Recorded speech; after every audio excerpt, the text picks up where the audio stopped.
Yeah, so I did the Marked Men Phase 1 weekend last year, and that was in April of that year, and 2 months prior to that, my dad passed away of cancer.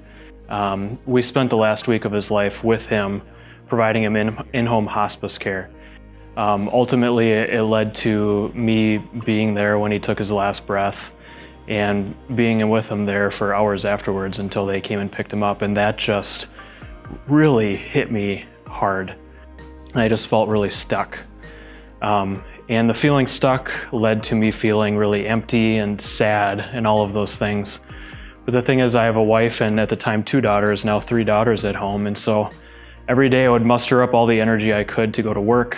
And then I would come home and I would just sit and drink and listen to sad music. And that's basically, what I was in.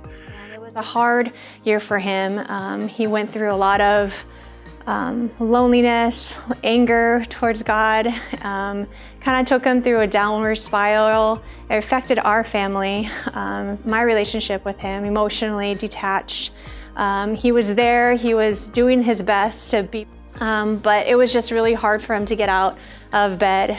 One day, it was a Thursday actually, the weekend before Marked Men, he approached me and said, "I think I need to go on this men's retreat."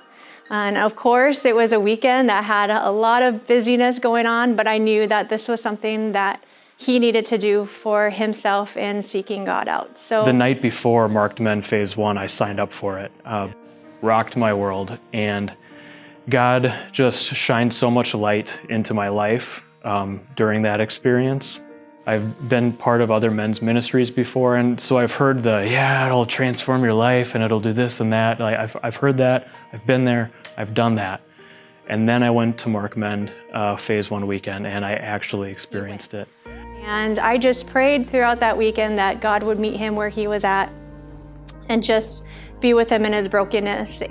And I got home and I walked in the door and I looked up at my wife, and she looked down at me and she said, "You just look different. Like, you just look different." And I said, "I need to take you on a date right now." And I brought her out to dinner, and we sat at a restaurant in Maple Grove, and I just poured my heart out to her, and we cried, we laughed, and ultimately it was just exactly what I needed. God provided that healing through that Phase 1 weekend. And I won't forget the day that he walked in that door after the weekend, and it just brought tears to my eyes because I could see it in his face that God met him, that brokenness was being healed, and that he was a new man. And I never knew that 2.5 days could do something so drastic, but it did. And I was just in awe of what God can do, because he can move mountains, and he surely did in our relationship and our family and just his relationship with Christ.